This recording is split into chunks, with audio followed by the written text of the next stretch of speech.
Zamboanga Peninsula, maayong buntag Pagadian City ug sa tibuok probinsya sa Zamboanga del Sur.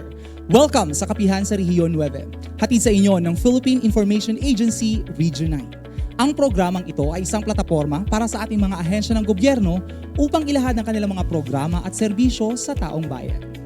Sa ating episode ngayong araw, makakasama po natin ang Department of the Interior and Local Government o DILG Regional Office 9. Pero bago po natin ipakilala ang ating mga panauhin ngayong umaga, inaanyayahan po muna namin kayong lahat na tumutok sa ating live stream sa PIA Western Mindanao. Cross-posted sa RMN DXPR Pagadian, 1TV Philippines, Zanorte News Flash, Infolink Pagadian at sa iilang mga Facebook pages ng ating mga government line agencies who are also members of the Mindanao Communicators Network. Nakahook up din po tayo sa Radyo Pilipinas. Of course, we would also like to acknowledge our online viewers na nakatutok ngayon sa ating live stream from across the region, mula sa probinsya ng Zamboanga del Sur, Zamboanga Sibugay, Zamboanga del Norte, Isabela City Basilan at Zamboanga City. Of course, hindi din natin makakalimutan i-acknowledge ang ating mga media partners na nandito kasama natin sa ating venue dito sa regional office ng PIA. Ina-acknowledge din po natin ang ating mga information officers, mga provincial information officers, municipal and city information officers, barangay information officers, and our information volunteers na kasama po natin nakatutok dito sa ating live stream. At this point, let us welcome our honored guests for this episode. Kasama po natin ngayon ang ating Regional Director ng DILG Regional Office 9, Director Paisal O. Abutasil. Nandito din po ang kanyang Assistant Regional Director, Engineer Carmelo Enrique Bilibo. Kasama din po niya ang mga Division Chiefs ng kanilang opisina. Kasama po natin si Sir Alvin Rex M. Lucero, ang Chief ng Local Government Capability Development Division. Nandito din po kasama natin si Sir Dave M. Barot, ang Chief ng Local Government Monitoring and Evaluation Division. Kasama din po natin ang Chief Administrative Officer ng DILG 9, si Sir Willibald Patrick Paglinawan. Magandang umaga po sa inyong lahat, sir. Magandang umaga sa ating lahat. It is truly a pleasure and a privilege to join you today for Kapihan sa Rio 9, a space where conversations go beyond coffee and where collaborations, transparency, and meaningful exchange take center stage. You would like to air our participants region for organizing this conversation and it will give us an opportunity to amplify kung ano yung mga concern ng Department of the Interior and Local Government as well as the concerns being encountered by the local government units of Zamboanga Peninsula.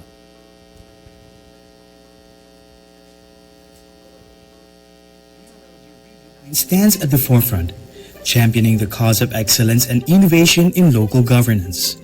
With unwavering dedication, we have achieved milestones, paving the way for a brighter, more inclusive future for every community. Today, we proudly present the remarkable accomplishments of the department, a testament to our relentless pursuit of service excellence and our commitment to empowering the local government units of Region 9.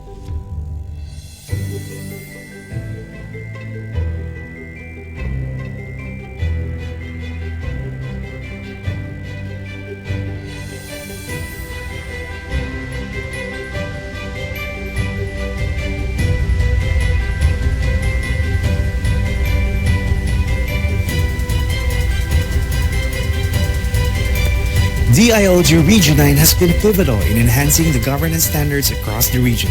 Here are the key achievements.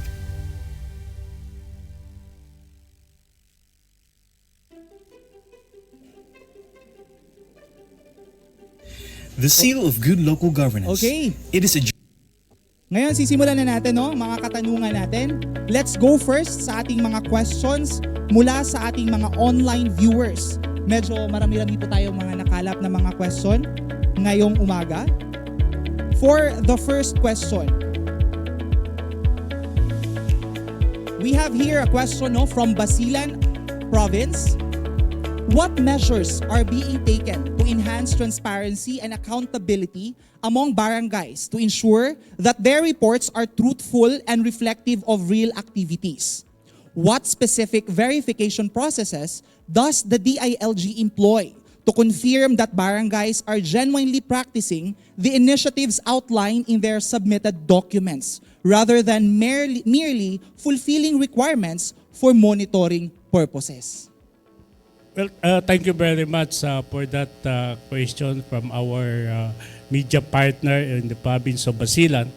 And as you all know, ang ating mga barangays is under the supervision, the oversight supervision of the local government units such as the cities and municipalities. And what we are doing now is we're trying to strengthen the capability of these LGUs, the cities and municipalities, to closely supervise yung mga barangays that are under their jurisdiction. So ini-strengthen po natin yung kanilang capability, no? Okay. And we have to acknowledge that the number of barangays that we have in the region, napakarami po. Yes, thank you po. Meron pa pong follow-up mula din po pa rin sa Basilan Province. During your recent assessments of barangays, Director, some local bodies such as the Lupong Tagapamayapa have submitted complete and impressive documentation. No, paano po ba ini-ensure ngayon ni DILG that these documents accurately reflect actual implementation on the ground and are not just for compliance purposes? Well, yung ating LTIA in the verifying kung ano yung the authenticity, the veracity of the data that they have included in the reports, meron pong mga validation process, no.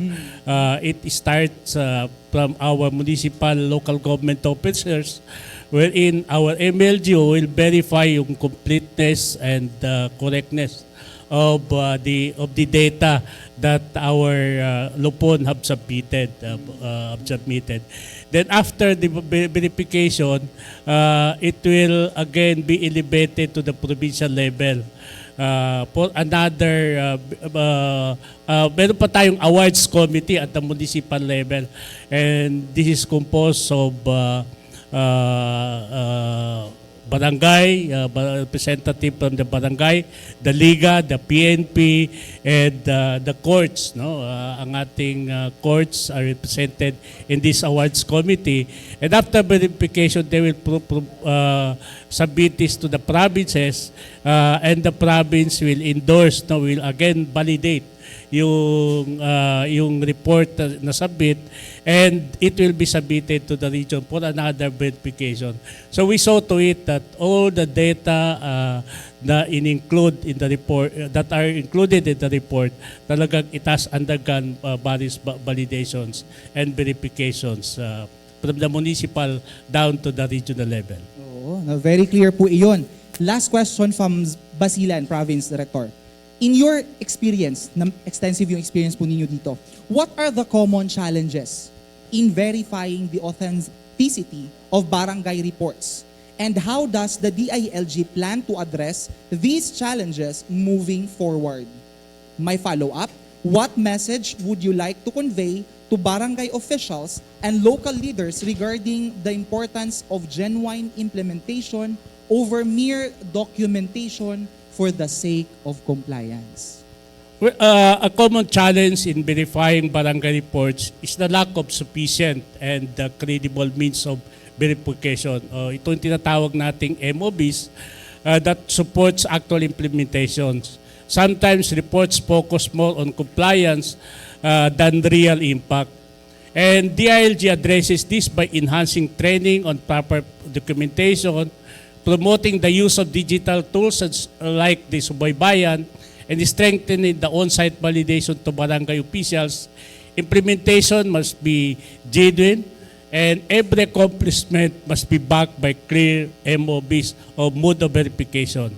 Let our barangays reports reflect true services, not just compliance but commitment with impact. Kagaya ng sinabi ko, we have to acknowledge the number of barangays that we have in the region, and dahil po sa dami, minsan talagang challenging yung pag-generate ng mga reports. Oo, no? Ito naman, let's proceed naman sa Zamsulta, no? Zamboanga Sulu Tawi-Tawi. Meron silang katanungan dito. Ito from Zamboanga City regarding the SGLG na ini-implement natin, Director.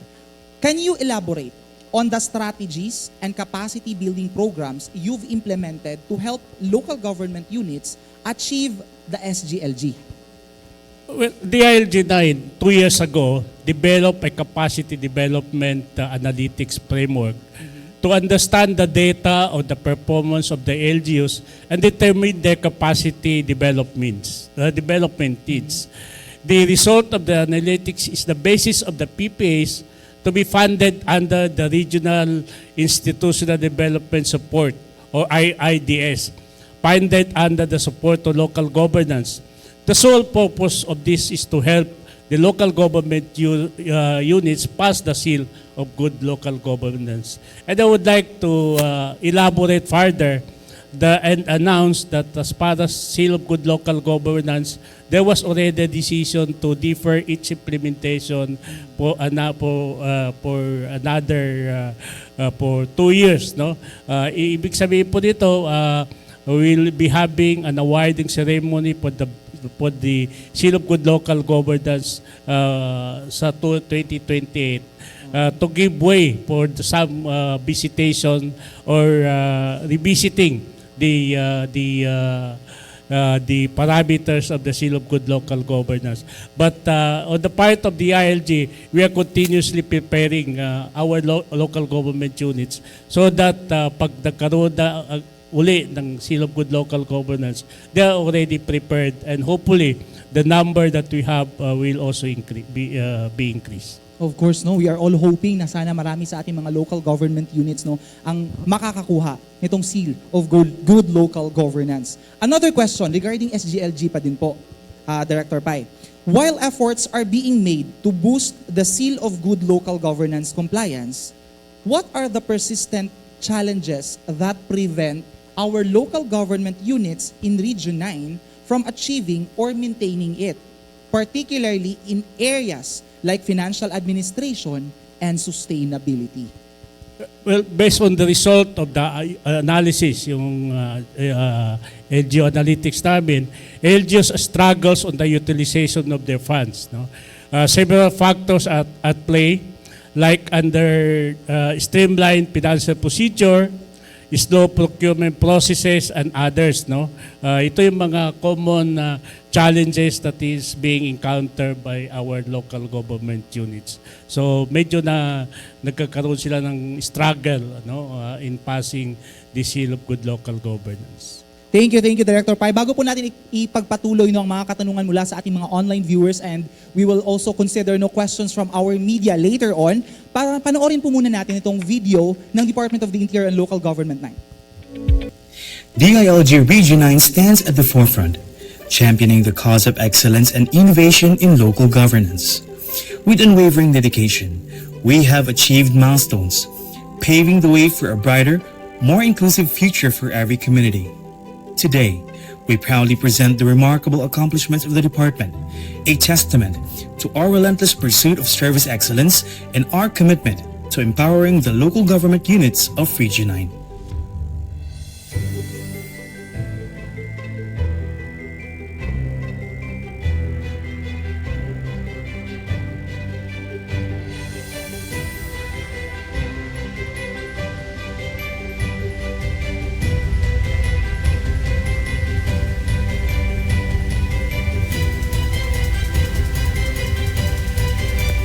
DILG Region 9 has been pivotal in enhancing the governance standards across the region. Here are the key achievements.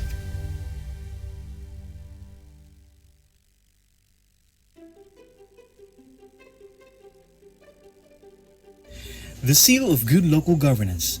It is a journey towards achieving the high standards of excellence in local governance. DILG Region 9's effort in capacitating LGUs and hosting knowledge-sharing platforms like the Good Governance Summit and implementing innovative tools like the Governance Performance Tracker. have significantly contributed to the overall improvement of governance practices in the region. DILG-9 proudly produced 22 SGLG passers during the 2024 Seal of Good Local Governance Assessment, reflecting the region's continued commitment to excellence in local governance and public service delivery.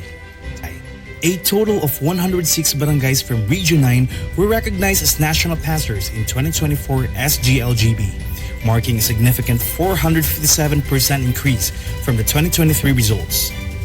Strengthen civil society's role in governance. The 2024 Dagyao Season 1 in Olotanga, Zamboanga, Sibugay. The 2024 Dagyao Season 2 at Bayog, Zamboanga del Sur. And the localized OJ Pinas in Zamboanga City further enhance collaboration between LGUs and CSOs, fostering a culture of participatory governance. The ELGU Caravan significantly boosts local competitiveness and streamlines business processes. 100% received complaints have been endorsed to appropriate agencies, thus reinforcing our commitment to a corruption-free governance environment. 100% of barangay officials in the region were trained in enhancing local leadership and governance capacity. 100% enrollment of the Local Government Support Fund projects in Subaybayan platform and responded to every technical assistance request, showcasing responsiveness and dedication to effective project implementation. DILG Region 9 has been instrumental in fortifying peace and order. In our continuous pursuit of creating safer, more orderly, and drug-free communities, DILG Region 9 has made significant strides through road clearing operations. The Buhay Ingatan Drogay Ayawan program and various peace and order initiatives. These programs are crucial components of our comprehensive approach to fostering a harmonious and secure environment for all residents. The successful regional assessment of the LTIA showcases our commitment to recognizing and encouraging peaceful dispute resolution at the local level. Monitoring LGU compliance with RA 10121 and other DRR CCA related laws. And 100% of LGUs trained in Operation Listo for the provinces of Zamboanga del Sur and Zamboanga del Norte is a testament to our comprehensive approach to disaster risk reduction.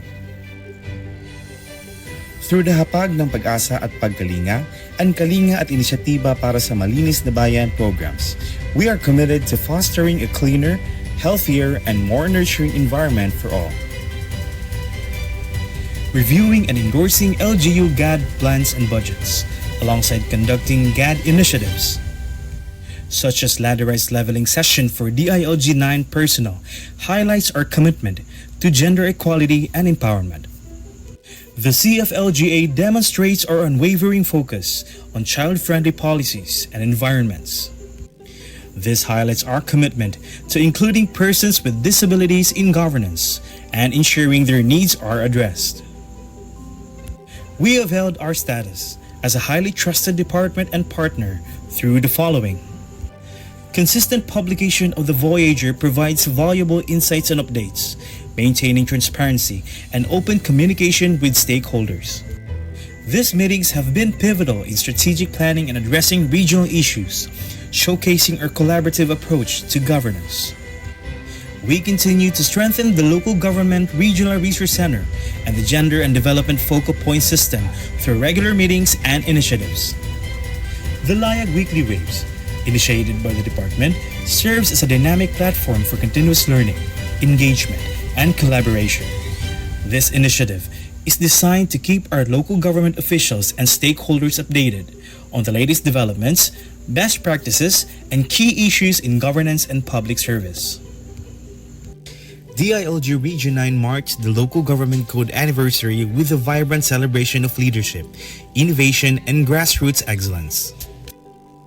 The festivities kicked off with the LGC opening and local governance quiz, where knowledge and quick thinking took center stage. The momentum continued with Local Government Congress and Research Colloquium, spotlighting breakthrough ideas and homegrown solutions shaping stronger communities. In Barangay Kaagapay tungo sa Tagumpay, the spotlight turned to barangays whose passion and performance made lasting impacts at the grassroots level. The celebration was in full swing with the 2024 LIG Awards, honoring top-performing LGUs that navigated challenges with excellence and vision. Through these events, DILG9 continues to ignite local leadership and champion a culture where good governance sets the course for a better future. DILG Region 9 proudly shines as it earns multiple honors at the 2024 Captive Ace Exile recognition. RD Paisal O. Batazil was hailed as a finalist for Tatag ng Agila, while CLGOO Sherry Charlotta and Machutes stood out as a finalist for the Singsing ng Tanikala.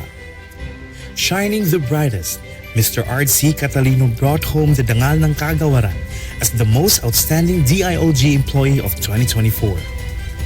And to top it all off, LGRRC 9 was named Best LGRRC for the second time around, winning the Ugnay ng Mamamayan Award.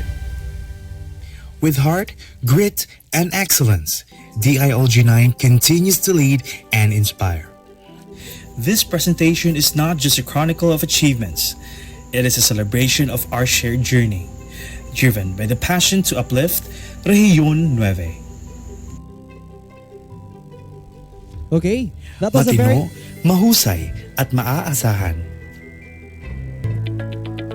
Okay, that was a very comprehensive report from DILG Region 9. Kasama pa din po natin si Director Paisal Abutasil at ang kanyang mga division heads na nandito po ng DILG Regional Office 9. Pagpapatuloy po natin ang mga katanungan mula sa ating mga online viewers na nakatutok sa ating live stream. Na-mention po ninyo kanina, Director Pai, yung regarding sa mga challenges natin on financial, administration, and sustainability. Na meron po yung follow-up. How is DILG Region 9 working with LGUs to overcome these specific challenges and foster a culture of sustained good governance? Paano po yung collaboration natin with the LGUs in addressing these challenges that we have?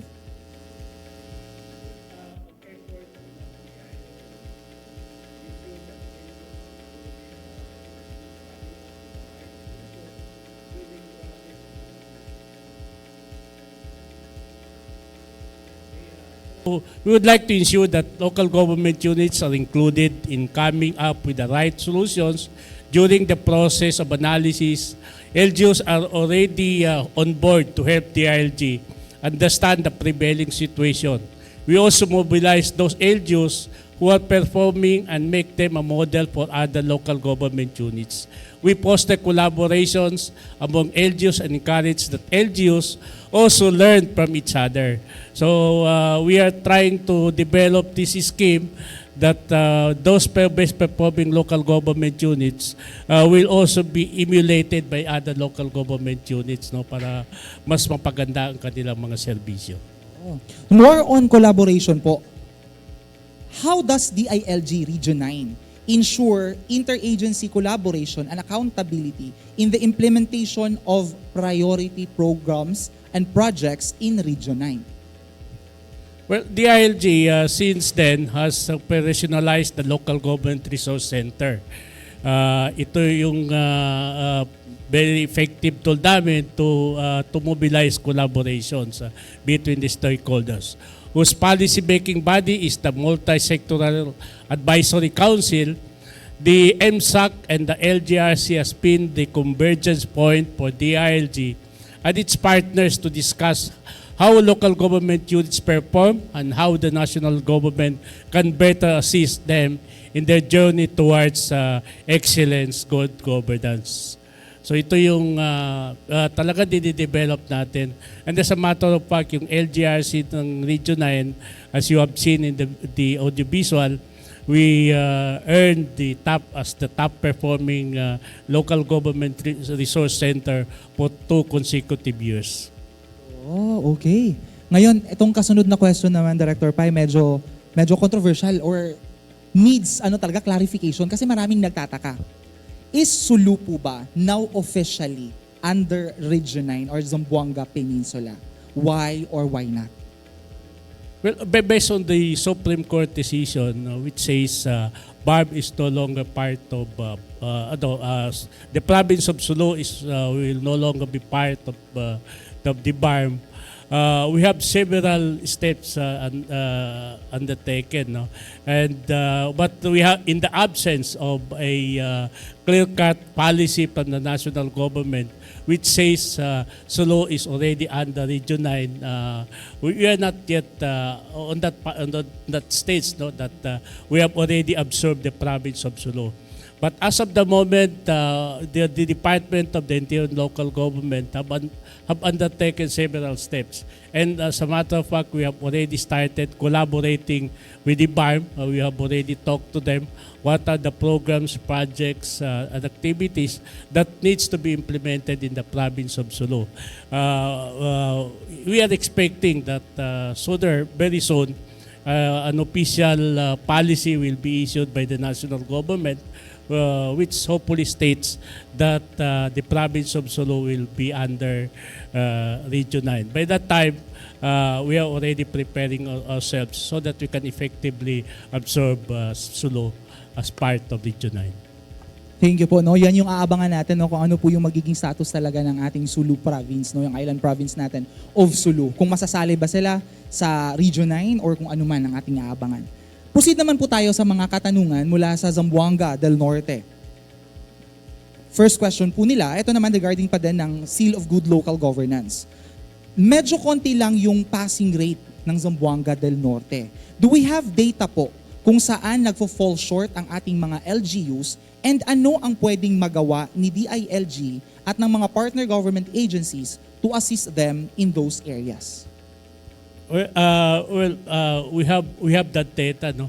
And I would like to request our division chief, Mr. Dave Barot, who is in charge of the Seal of Good Local Governance, to answer the questions, no, and elaborate ano yung mga challenges that being encountered by our local government units in passing the SGLG. Yes, thank you, sir. Good morning to all our viewers. First of all, to answer the question, sir, no, upon reviewing the 2024 results, no, it is evident, no, that the governance area, ito po yung kung saan yung mga governance area na mas maliit yung passing percentage ng mga LGUs, no, is ito yung social protection and sensitivity, no, and financial administration and sustainability. So ito po yung mga areas, sirs, no, na dapat yung mga LGUs natin maging responsive, no, to the needs of the vulnerable and marginalized sectors, no, as well as their efforts, no, to facilitate meaningful engagement, no, sa kanilang mga communities. And also sa financial administration, isa din itong challenge po sa mga LGUs, sir, no, na dapat i-uphold nila yung principles of fiscal discipline, sustainability and transparency and accountability, no, in the management and utilization of the local funds. So in summary, so yung SPS or social protection is 9 out of 28 past LGUs na nakapasar, no? And in financial administration and sustainability is the 9 municipalities, no, out of 28. And also in disaster preparedness, 10 out of 28. That would be all, sir. Thank you. Thank you so much, no, for clarifying, sir. Okay, pangalawang question mula sa Zamboanga del Norte before we go to our mga face-to-face media partners. Meron po bang consequences or even incentives yung mga local government units natin when they get awarded with the SGLG para po ma-motivate talaga sila to strive for the seal? Well, as of the moment, ang SGLG natin, we are not yet on the point of penalizing for those LGUs that are not complying. Although may batas na itong Seal of Good Local Governance, no? But we are looking forward that there will be some sanctions for those LGUs that fail to comply with the parameters of the SGLG. Now, as to the incentives, meron silang Seal of Good Local Government incentive funds.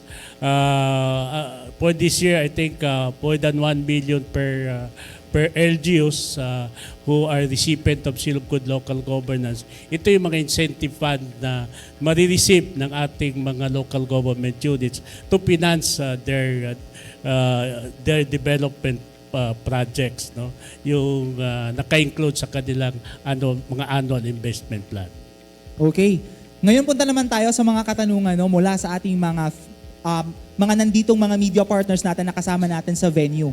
Meron tayong unang question na magmumula sa Wonder Radyo Pagadian kay Sir Ray Fernandez. Maga po, RD. Ito lang po yung katanungan ko po. Ano ba talaga ang basihan ng DILG para ang isang munisipyo makapasa ng SGLG ho? Well, meron tayong 10 governance areas, no, na hindi ko na lang muna i-elaborate. Meron tayong parameters, no, talagang hindi naman to out of the blue na ikaw pumasa ka o ikaw hindi. But there is a tedious process that the local government units have to comply, no, doon sa 10 governance area. Nabanggit nga ng ating buting division chief, si Dave Barot, na isa doon is about financial, social services, and environment, disaster, and others, no? 10 governance areas yan na in-evaluate ng ating mga evaluators before we can declare that a certain local government unit is a passer of the Seal of Good Local Governance. Karagdagang tanong po, RD, ano ba yung kaibahan ng SGLG ng munisipyo at saka SGLGB ng barangay po? Well, if I may refer also to our division chiefs, no. Of course, ang basic difference niya is the Seal of Good Local Governance is intended for our provinces, cities, and municipalities. But the Seal of Good Local Governance is para lang sa ating mga barangays. But more or less, yung ating mga parameters are almost the same, no?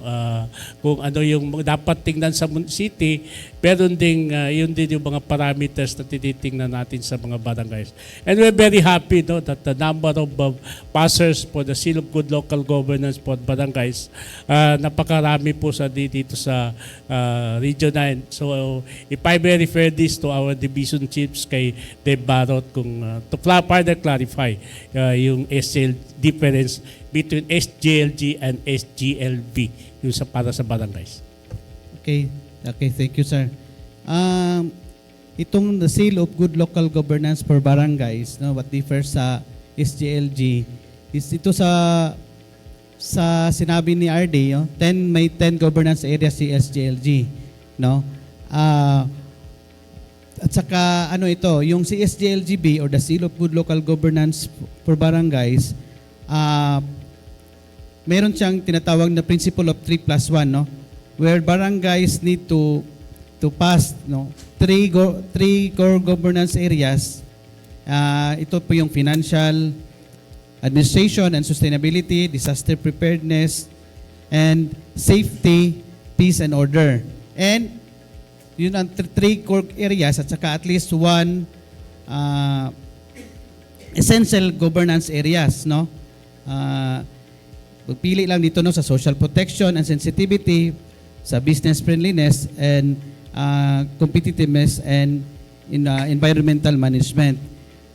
Kumbaga, itong si SGLGB, no, parang hindi pa siya full blown, no, as compared to the SGLG, no, na yung 10 governance areas na parang siya. May mga indicators din na parang all or nothing, no, na dapat i-comply or dapat i-pass talaga lahat ng mga areas. Otherwise, kung isa sa 10 ang hindi ma-pass, then hindi siya papasa, no, sa SGLG.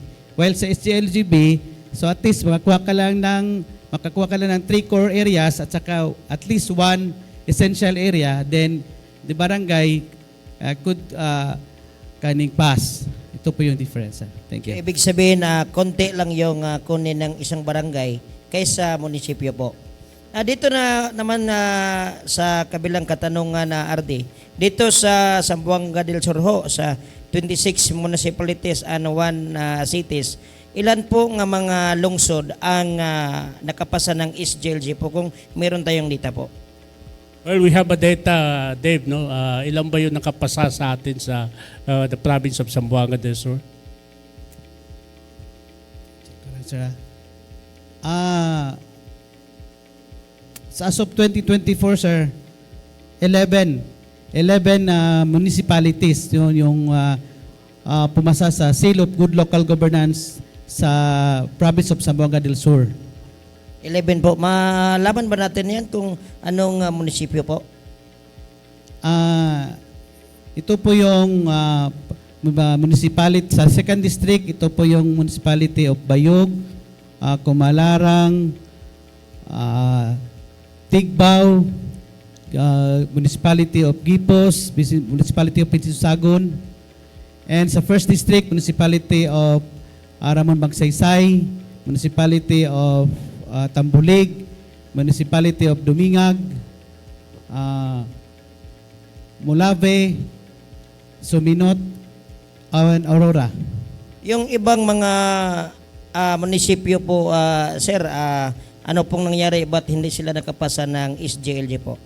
Well, yun yung sinasabi natin. There are 10 governance areas na dapat pasahan ng ating mga LGUs. And for those LGUs na did not make it as recipient of SGLG, ibig sabihin meron silang mga governance areas na hindi ipinasa. And we would like also to inform our media partners na itong classification ng mga LGUs, hindi po pare-parehas. No? Meron mga LGUs na pumasa lang ng 3 governance areas, meron namang pumasa ng almost there, no? Mga 7 na governance areas. But all of them failed to make it as recipient of Seal of Good Local Governance. Dapat talaga 10 governance areas ang ipasa ng ating mga LGUs. Ito po yung panghuli kong katanungan kasi para mabigyan natin ng iba yung katanungan yung iba. Sabi nila na yung nakapasa daw ng SGLG ng mga lungsod, parang papel-papel lang daw. Ano yung reaction mo nito, RD po? Marami pong salamat. Well, I beg to disagree with that, no, na itong Seal of Good Local Governance is parang papel-papel lang. For those local government units who passed the Seal of Good Local Governance, we have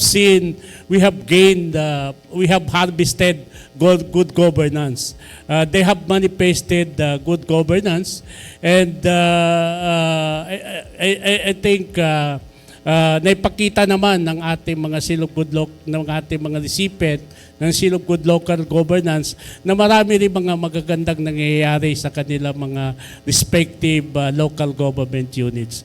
So ilitin po natin, dapat po yung effort ng all local government units should be aligned to the parameters of the Seal of Good Local Governance. At least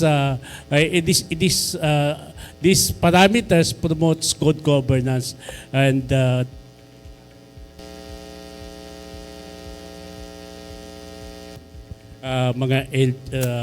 sa ating mga LGUs. Okay. Susunod na mga katanungan naman ay magmumula po sa Radyo Bagting with Ms. Vanessa Tumakmol. Magandang umaga po, RD. Isang kagalakan po no na makapagtanong ako sa inyo, sir. Sa SGLG po is sobra talagang controversial. At the same time, parang napakasaya pakinggan pag ang iyong lungsod ay kabilang.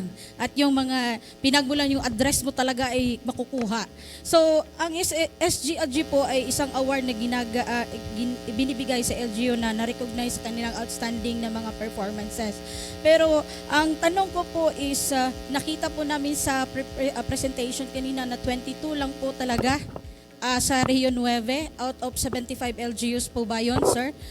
Matanong ko lang po, ang dami-dami pa pang hindi nakapasa. Ano po ang mga hakbang na ginawa ng DILG po para ma-push pa yung mga natin, yung mga hindi nakapasa at maging fair po, magiging patas din po sa mga nag-effort talaga na makapasa po, sir? Yung sa atin, I agree with you na medyo kulang pa yung mga number of LGUs na pumapasa. Kakaunti pa lang. But for 2024, we are very happy na napaka-substantial yung increase ng ating LGUs who pass. I think more than 100% compared to previous assessment period. So we are already there, no? And we are doing our best effort just to guide local government units in the complying with the parameters of the Seal of Good Local Governance.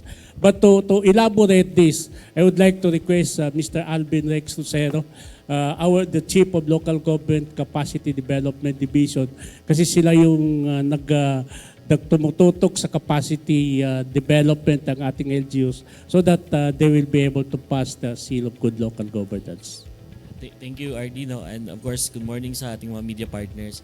Yung on the part of the DILG, yung unang ginagawa talaga natin is intindihin yung performance, yung results ng performance ng ating local government unit by doing an analytics, no? Ina-analyze natin, tinitingnan natin saan nagkulang yung ating mga local government units, saan nag-uugat, no, yung problema ng ating mga local government units, why they cannot pass certain criteria of the Seal of Good Local Governance. So that's where dyan pumapasok yung tinatawag namin capacity development analytics. So out of that, we identified what are the capacity gaps and performance gaps of our local government units. And then sa tulong ng ating mga local government units, involving them, tinuturuan kami kung ano yung mga viable na mga interventions na pwedeng ipatupad ni DILG in order to assist our local government units to pass the Seal of Good Local Governance. Doon pumapasok yung binanggit ni RD kanina na RIDS or the Regional Institutional Development Support Program of the DILG, funded under the SLGP. So it's trainings provided to the local government units. Ang maganda dito, this was already presented to the Regional Development Council. And we are trying to get our partner agencies on board also so that they could also consider the CapDev needs of the local government units in their investments. So yan yung mga effort ni DILG on assisting our LGUs to pass the SGLG po. So in other words, we are not resting, no? Kumbaga sa we are doing our very best to ensure that more LGUs from Region 9 will pass the Seal of Good Local Governance through our capacity building initiatives. Second question po, sir. Kanina po na-mention po ni sir na yung mga reasons why hindi nakapasa yung nasa environment, sa financial at sa ibang pa pong aspeto. Kasi po dito sa Zamboanga del Sur, aware po tayo na mayroong mga LGUs po na hindi nakapagbigay ng kanilang yung solution po ng mga nangyayaring mga illegal po. Ano po ang magiging papel po ng DILG to help them, to help those people na naging affected po nung example the quarry, and example is also the mining po? Well, ito kasing role ng DILG, we exercise oversight function over local government units. And if we feel na merong kailangan gawin ang isang LGUs to address a certain concern, ang ginagawa po ng DILG is we talk to the concerned local government units. As to the provision of mga assistance, this will be handled by concerned agencies, no? Kung meron mga displacement, it will be handled by DSWD. And most of all, dapat ang local government units should be on board in providing assistance to affected sectors or families dito sa mga mining na ito. Okay, sir. Thank you, sir. Thank you. Okay. Our next questions will come from Brigada News FM Pagadian with Sir Junray Tibor. Good morning, sir. Good morning, sir RD. Good morning, classmates. Ang tanong ko po, RD, is what is the impact of SGLG award to the community para makita sa katauhan ang dedikasyon sa usa ka lider? Well, siguro sa mga bagay na ito, may I request Assistant Regional Director Enrique Libot to clarify kung ano ba yung magandang epekto ng Seal of Good Local Governance passing the SGLG doon sa communities. Sige, Ed. Sige. Thank you, sir. Relative na po sa SGLG, sinabi nga kanina na for those na nakapasa sa SGLG, they are given incentive awards. So may mga funding kami na bibigay for their various identified projects na nasa planning nila. And one of the things that we've done is kung na-implement nila, binabalikan namin, tinitingnan namin kung ano yung most significant change. If those projects had really nakabigay pa talaga ng improvement or development sa mga areas. So binabalidate po yun ng DILG with partners coming from the academics and other agencies natin na titingnan kung yung project ba talaga na pinafunding through the SGLG had resulted to the objectives that we had, and nakasunod ba din sa mga performance areas, because we really need to align those projects nila na susundin din yung purpose of the SGLG. Ang impact po nito, sir, sa mga katauhan, sir, yung sa community? The projects are basically may mga farm to market roads tayo, may mga school building, may mga other infrastructure projects that are identified by the LGUs. So yun po, may mga impact naman po doon sa community, sa mga barangays, because those are things na kinakailangan nila, and those are not things na kinukuha lang naman sa ere, but talagang they identified it through their plans and programs, and we ensure na those are high impact projects, kasi part of the requirement naman talaga is that those SGLG projects are high impact projects na sa mga LGUs na nakapasa sa SGLG. Thank you, sir. Siguro, before we proceed to the next question, I just would like to add yung kay ERD, aside from the benefits generated by or given to the communities, what is very important here is the good governance practices that we are harvesting. Kasi itong 10 governance areas, hindi lang po talagang inimbento, but these are based on laws, issuances issued by the national government that LGUs should follow. So, ito yung sinusunod ng ating LGUs. My next question, sir, is unsa ka mahunungdanon sa usa ka lider ang makadawat o SGLG award? Isa po ba ito sa basihan kung unsa ka kamaayo nga lider? Well, we are not saying that this is ito yung pinaka-indicator ng good leader. But this passing the seal of good local governance can be one of the factor that you can consider a mayor, a governor as a good leader. Ibig sabihin, sinunod na yung mga batas that is required by law for him to comply, there are other factors that we have to consider also bago natin masasabi na isang leader is talagang effective leader. But what we are saying is by merely complying with the 10 governance or areas of the Seal of Good Local Governance is a very important factor na masasabi natin na ang isang leader na talagang sumusunod sa batas. Last question, sir. If this is one of the basis sa isip a good leader, bakit hindi kaya ito na-appreciate ng community? Ano po kaya sa tingin niyo, sir? Well, yung Seal of Good Local Governance naman, kung mahalata natin, kakaunti po, hindi pa doon ganun karami mga LGUs na pumapasa. But lahat naman ng ating mga local government units have already started appreciating the value of the seal of good local governance. And I think even the community, no, kung pumasa yung LGU ng seal of good local governance, magkakaroon sila ng incentive fund na kagaya ng binanggit ni Assistant Director Libot, school buildings, mga road, no, mga farm to market roads that benefits the community. And I think isa ito sa mga bagay na tinitingnan ng ating mga kababayan na nakakatulong din para sa kanila. Last sir. Dito kasi sa Zamboanga del Sur, sir, based lang sa obserbasyon namin. May mga leader kasi na karapat-dapat kasi mayroon naman talagang nakikita from the DILG, SGLG award, but yet wala na mo nakita sa, I don't know, sa community kung unsay kulang, anong dili man sila ang atuang nahimo nga leader ngo napildi ba sa eleksyon. So dili na ta magpaligoy-ligoy pa, nangapildi sila sa eleksyon bisan dako kay og ratings ang ilang nakuha. Mo na nakaingon ko nga maybe wala na appreciate sa community ang ilahang award nga nadawat from DILG.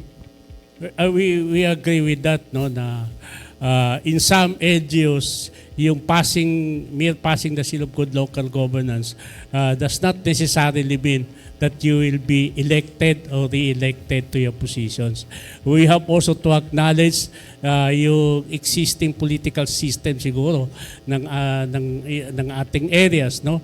And we do hope that our people will also evaluate the capability of certain leaders based on the awards, the honors na receive nila. And one of these awards is a very important award, is the Seal of Good Local Governance.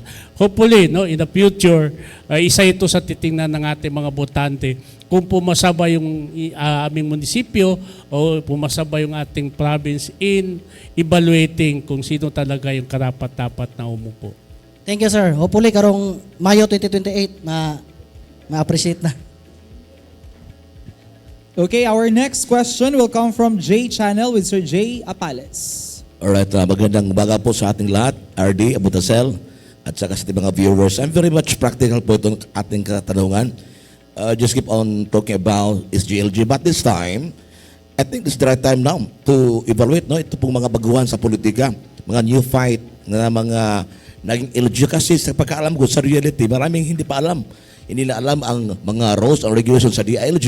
Do you have any plan to conduct a seminar workshop intended for this one, particular na mga LGUs, doon sa pinaka-malalayong lugar, na hindi pwede maglakwat sila doon. Focus sa guidelines natin para maiwasan na to avoid any suspension that might happen po sa kanila. What happened today sa ating pong AOR na may mga mayors, no, hindi natin we cannot see na they're not doing their work. But for me, in general, what's better? You have your mag-undergo ng or mga seminars workshop po. Thank you very much, Jay, for that questions. The DILG, one of the very important mandate of DILG is to provide capacity building sa ating mga local government units. Especially at this point in time that the local election was just concluded, no? Katatapos ng ating local elections, then there will be another barangay election come December. Hopefully, no, it will push through. And we have lot of lineup trainings and activities that are intended for our newly elected, for our comebacking local officials, as well as for our barangays, no? And to elaborate further on this, may I request Alvin Rex Susero, being the overall in charge of the capacity building programs of the Department of the Interior and Local Government. Para maklaro lang natin, Jay, kung ano talaga yung mga initiative na gagawin namin for the remaining months of the year or even beyond. Under your AORRD this time, how would you assess now? Yung assessment natin sa performance ng mga LGUs, no? Way back 2024 and now 2025. Kumusta po? From 1 to 10 sa Ratio 9 po. Kumusta ang kanilang mga performance po? Well, based on the result of the Seal of Good Local Governance, no? Kasi yun lang talaga yung masasabi nating indicators namin in saying na itong LGU na to is doing good or not doing so good, no? There was a substantial increase of SGLG passes. I think it's more than 100%, no? 140% increase of of the passes. Ibig sabihin, yung performance ng ating mga local government units now is starting to improve.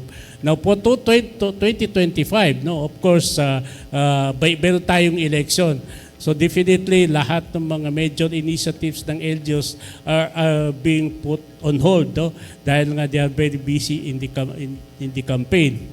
But we're hoping that upon the assumption of the newly elected officials come July 1st, no, then they will start figuring out ano ba yun na makakabuti sa kanilang mga constituents so that we'll be able to scale up, no, elevate yung performance ng province of Zamboanga del Sur and other provinces to be very competing provinces, cities and municipalities sa ating bansa.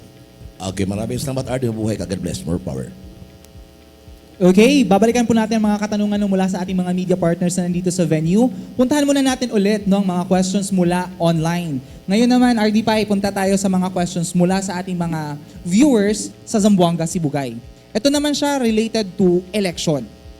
First question nila, paano po ninyo pinaghahandaan ang transisyon ng mga bagong halal na opisyal sa mga local government units dito sa ating rehiyon?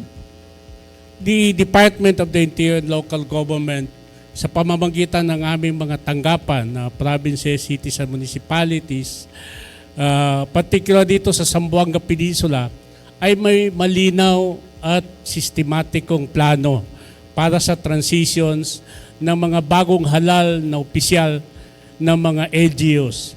Ito ay hindi lang basta turnover ng upuan o yung posisyon, ito ay responsable paglipat ng pamamahala na nakatutok sa transparency, continuity, at accountability. Narito po ang ilan sa mga pangunahing akbang na ginagawa ng DILG Region 9, pagpapalabas ng DILG Memorandum Circular na ipamahagi na ang transition guidelines sa lahat ng local government units. So sa tingin ko lahat ng ating mga local government units are already ready, no? They have organized already their respective transition committees, no? Para doon sa efficient and smooth transfer of power, properties and other accountabilities, no? Na meron sa LGUs. Especially for those LGUs, yung mga local chief executives na did not make it, kailangan i-turnover nila doon sa incoming local officials yung mga not only the seat, no, but as well as the properties and other accountabilities of the local government units. Ito may follow-up pa. Second question po mula sa Zamboanga, Sibugay din. Ano po ba yung paalala ng DILG sa mga bagong upong opisyal or uupo pa lang na mga opisyal kaugnay sa good governance at serbisyo publiko? Well, DILG is very consistent in advocating good governance, no? Ito yung mandato na talagang sinusundan ng Department of the Interior and Local Government. Now, doon sa mga paalala sa ating mga incoming local officials, especially the new ones, no? I request you to attend yung mga NEO programs na ikakandak ng DILG, and for those who are comebacking local officials, meron din po kaming capacity building program na kinakandak, and lahat ng ito are intended to enhance the competence, the capabilities of our local government units in the performance of the respective functions, no?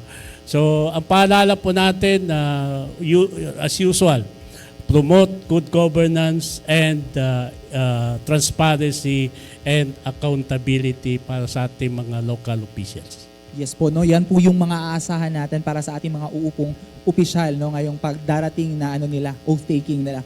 Anyway, meron pang mga katanungan dito, Director Pai. Ito naman regarding sa governance and public service. Ano po ang pangunahing isyong kinakaharap ngayon ng ating LGU dito sa Zamboanga Peninsula na tinututukan ng DILG? With this concern, may I request again, Alvin Rex Rosero, dahil sila yung, as we have mentioned, we have developed a capacity development analytics, identifying kung ano yung basic na pangangailangan ng isang LGUs and ano yung capacity intervention na dapat gawin ng DILG and our partner agencies, no, in addressing these particular challenges. So may I request Alvin Rex Rosero to elaborate. Yes, sir. Thank you, sir. Based po sa result ng analytics, we have already framed up our agenda for 2025. At pangunahin po dito yung una is on peace and security. Patuloy ang suporta ng Department of Interior and Local Government sa ating mga local government units in their implementation of their localized peace engagements. At magpapalakas ng barangay-based institutions in terms of security and peace and order, especially sa mga conflict-affected area and geographically isolated areas. Pangalawa po, since this lumabas ito sa analytics natin, itong tinatawag nating DRRM and Climate Change Adaptation Mitigation or Disaster Preparedness. DILG being the chair of the Committee on Disaster Preparedness of the Regional Disaster Risk Reduction and Management Council believes that we have to also strengthen the capacities of our local government units in terms of preparations for any disasters. So we have to strengthen their capacity on that aspect. Pangatlo, itong tinatawag nating poverty and social inequality, especially itong mga vulnerable sectors natin, the women, the PWDs, the senior citizens, the youth, and all the other vulnerable sectors of the society. Part din po natin that part of the effort is also to assist the local government units na walang mali-left behind in terms of decision making. At pang-apat, itong governance capacity, patuloy yung pagpapalakas natin ng kapasidad ng ating mga local government units. Gaya ng sinabi ni RD, our role is to exercise oversight function over the local government units. Meaning to say, it should be the LGU that should be strengthened to deliver the frontline services. So part ng effort namin is to empower our local government units, provide them with the proper capacity building activities so that they can be able to deliver ano yung mandato ng ating mga local government units based on Republic Act 7160. So yun po yung mga tinututukan ni DILG for the remaining years, for the remaining months of 2025. Thank you po, sir. As follow up lang dun sa sa kasagutan po ninyo. Meron po ba tayong prioritization sa mga local government units na nakakatanggap po nitong intervention natin? Yun yung sinasabi, binabanggit ng ating chief ng Local Government Capacity Development Division, yung capacity development analytics, wherein we can identify the strong strong points ng isang local government units and yung weak points, and these weak points are usually the target of our interventions. So we have a very efficient, a very good basis in determining kung ano yung specific intervention na gagawin. Hindi lang po ng DILG, because we do not claim to be a pop than the poppies. Meron po tayong partner agencies, ang ating members ng MSAC, na who can also address specific concern or challenges being encountered by the local government units. Can the LGU be proactive na kung hindi man sila kasali o nakita dun sa sistema natin, can they ask, pwede ba kaming maka-avail nitong mga interventions na ito?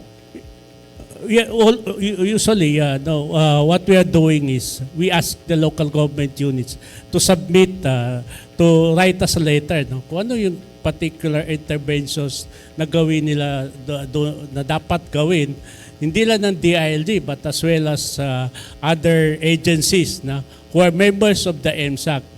Ito yung tinatawag naming customization. No? We would like to implement some programs and activities that are customized in accordance with the needs of the LGUs. And this can be bestly addressed doon sa binabanggit nating multi-stakeholders advisory council wherein ang members are different line agencies under the, of course, kami po yung nangunguna dyan sa DILG. And talking about services po, ito po yung another question from Zamboanga Sibugay pa din po. Ano-ano po ba yung mga digitalization efforts natin o e-governance initiatives natin na binibigay natin sa mga LGUs? Again, I would like to refer to Alvin Rex Susero about digitalization. Naka-line up na yun sa aming capacity development agenda. Thank you, sir. No, so I think that's also part of the effort, no, of the DILG to assist our LGUs on digitalization. Pero this is in partnership with our partner agencies like DICT and ARTA. No, so part ng effort ni DILG is to assist LG on the deployment of the ICT system that they have to use in the digitalization. So of course they can develop their own system, but there are existing systems that they can avail from DILG and the DICT so that they can operate itong tinatawag nating electronic business one-stop shop, no? That's isa rin sa priority ngayon. So upang mas mapabilis natin yung business permitting process natin and our LGUs can be more business friendly para may dagdag na kita din yung ating mga local government units. And then DILG is also involved, no, on capacity building activities on the digitalization for our local government units. We are really trying to push itong tinatawag nating e-governance for our local government units through the help of our partner national government agencies. So una, we begin with system. Pangalawa, we assist the LGU in acquiring the necessary trainings so that they can fully operate these systems. Saka in addition to that, no, yung digitalization namin is now being cascaded down to the barangays. We have the so-called Barangay Information Governance System na marami na rin mga barangays na nag-avail so that they can easily access kung ano yung mga data na kailangan nila for their planning and whatever purpose. No? So these initiatives are very helpful sa ating mga barangays. Okay. Babalikan po natin ang mga katanungan pa sa online. Meron pa tayong iilan dito, RD Pai. Punta muna tayo sa ating mga media partners na nandito sa ating venue. Let's entertain a question from Pagadian News Channel with Sir Dodds Marzon. Okay, sir. Good morning. Tanong ko lang po. What if, sir, kung wala ang DILG, maka-operate ba ang mga LGU? Well, I think it can operate, no? But ang problem dyan, ang challenges is who will perform oversight functions over them. Yung iba sabihin na kung ano yung gusto nilang gawin, yun na yung susundin. We have established laws, rules and regulations issued by the national government that needs to be followed by the local government units. Ang tanong dyan, pag wala yung DILG, who is the appropriate agencies that will supervise and ensure that these laws, rules and regulations will be followed by the DILG. So ang sagot ko dyan, it would be very hard for the LGUs to operate without the help of Department of the Interior and local government. And it will also be very hard on the part of the national government to supervise the LGUs considering their numbers up to the barangay level. Okay, sir. Thank you. Okay, next question will come from DXID Infolink Pagadian with Sir Manny Maulana. Sir, Assalamualaikum. Sir, actually, naging issue yung SGLG, SGL, yung local government, naging na-politicize. So matanong ko lang, sir, if ever Ano po ang yung opinion into sa mga CLGO or LGO na beholden po sa mayor kung sakali hindi po ano yung performance nila into?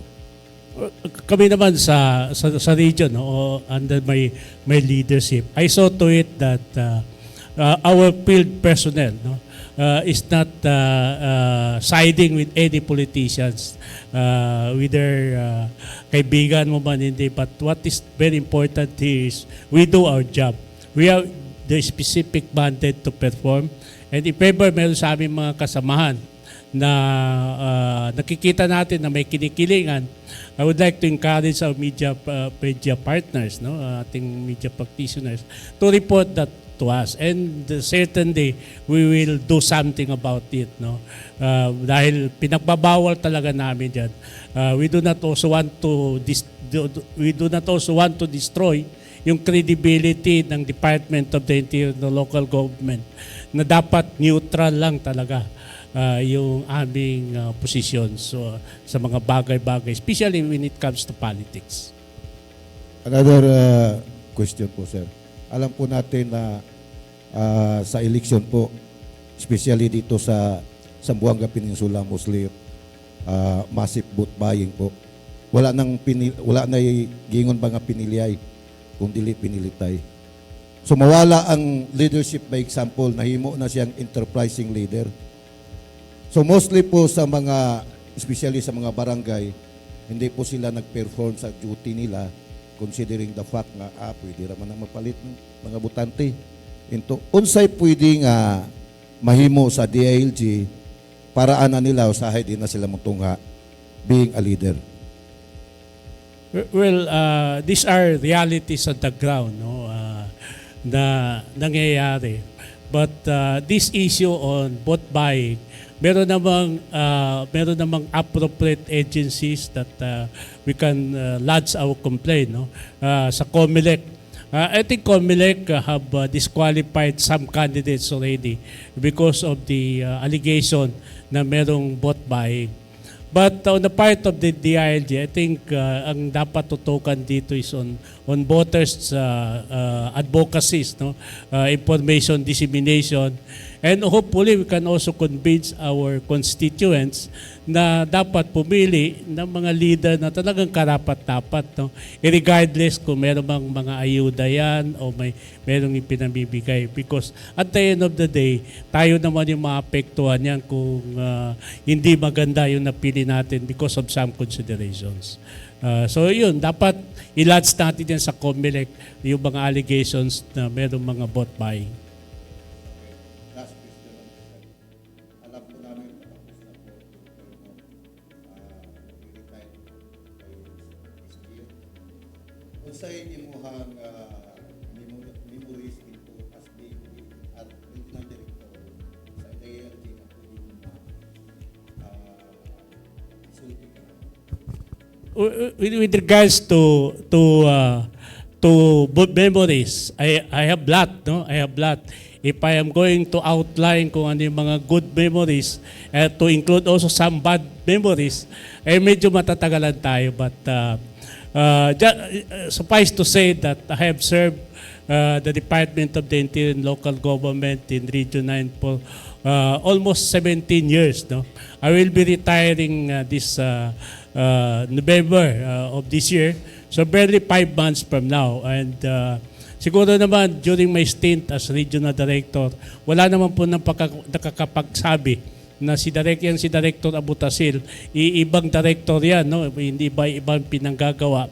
Because during my stint as Regional Director, I saw to it that I can look straight to the eyes of anyone that we have not done anything wrong as far as the performance of our duties and functions. And siguro isang pinakamagandang memories, no, legacies na pwede nating masabi is I have developed a good team headed by Assistant Regional Director Carmelo Libot with the Division Chief si Alvin Rexero, si Deb Barot, and Ms. Tata Paglinawan. And we have also very competent provincial directors that help me out in effectively performing my functions. So napakaraming memories na pwedeng i-share. Siguro kung pwedeng merong separate session for that, then I'm very much willing to share yung mga experiences ko as Regional Director of the ILG Region 9. Last na lang, sir. Unsay among pwedeng mahimo nga dili jud namo kalimtan nga mahimo nimo nga ikapabilin nga ligasiya as a regional director. Thank you. Well, siguro physically, no. During my stint, we were able to construct our regional office, no. And lahat ng mga provincial offices namin, unlike before that we share our office sa mga provincial government, we were able to construct our provincial offices. And siguro yung mga other administrative support, no, that we have provided to our field offices, but to the local government units, and I think they can bear witness that Director Abdul-Tasil have did its job in accordance with law and with enthusiasm and passion na gusto ko rin tumulong sa ating mga local government units. Maraming salamat. No, I think that's the last question, no, for this episode. Maraming salamat sa ating mga media partners who are here with us, no, in our venue here at the PIA Regional Office. Maraming salamat din po sa ating mga online viewers, no, na nagbigay ng kanilang mga katanungan mula sa iba't ibang probinsya. Kasama din po ang Isabela City, Basilan. No, bago po magtapos ang ating programa, pakinggan po muna natin ang closing statement mula sa ating guest ngayong umaga. Unang-una, gusto kong magpasalamat sa ating mga media partners. Maraming salamat po sa inyong pakikinig and pakikibahagi sa kapihan sa Rio 9. The accomplishments we have presented today are not just figures of outputs. They are stories of collaborations, perseverance, and shared leadership. These milestones were made possible through the collective efforts of our local government units, our partners in civil society organizations, our ever-dedicated personnel, and you, our media partner allies, champions of public transparency. And I would like also to take this opportunity to acknowledge the dedicated leadership and support of the DILG 9 team, our Assistant Regional Director, Engineer Camilo Enrique Libot, our Chief of the Administrative Division, Mr. Tata Paglinawan, and of course sa ating Chief ng Local Government Capacity Development Division, si Alvin Rexero, and Mr. Deb Barot, ang ating Chief ng Local Government Supervision Division. And of course, sa ating mga technical staff na kasama ngayon. Maraming salamat and God bless us all and good day to each and everyone. Yes, maraming salamat, no, Regional Director Paisal O. Abutazil, Assistant Regional Director Engineer Carmelo Enrique Libot, the Division Chiefs Alvin Lucero, Dave Barot, and Willibald Paglinawan. Sa ngalan po ng PCO Secretary Jay Ruiz, PIA Director General Catherine Chloe De Castro, and our Regional Head Noemi Edaga at sa buong puwersa po ng Philippine Information Agency Regional Office 9. Ito po si Emmanuel Taghoy. Hanggang sa susunod na episodes ng Kapihan sa Rio 9. Maraming salamat.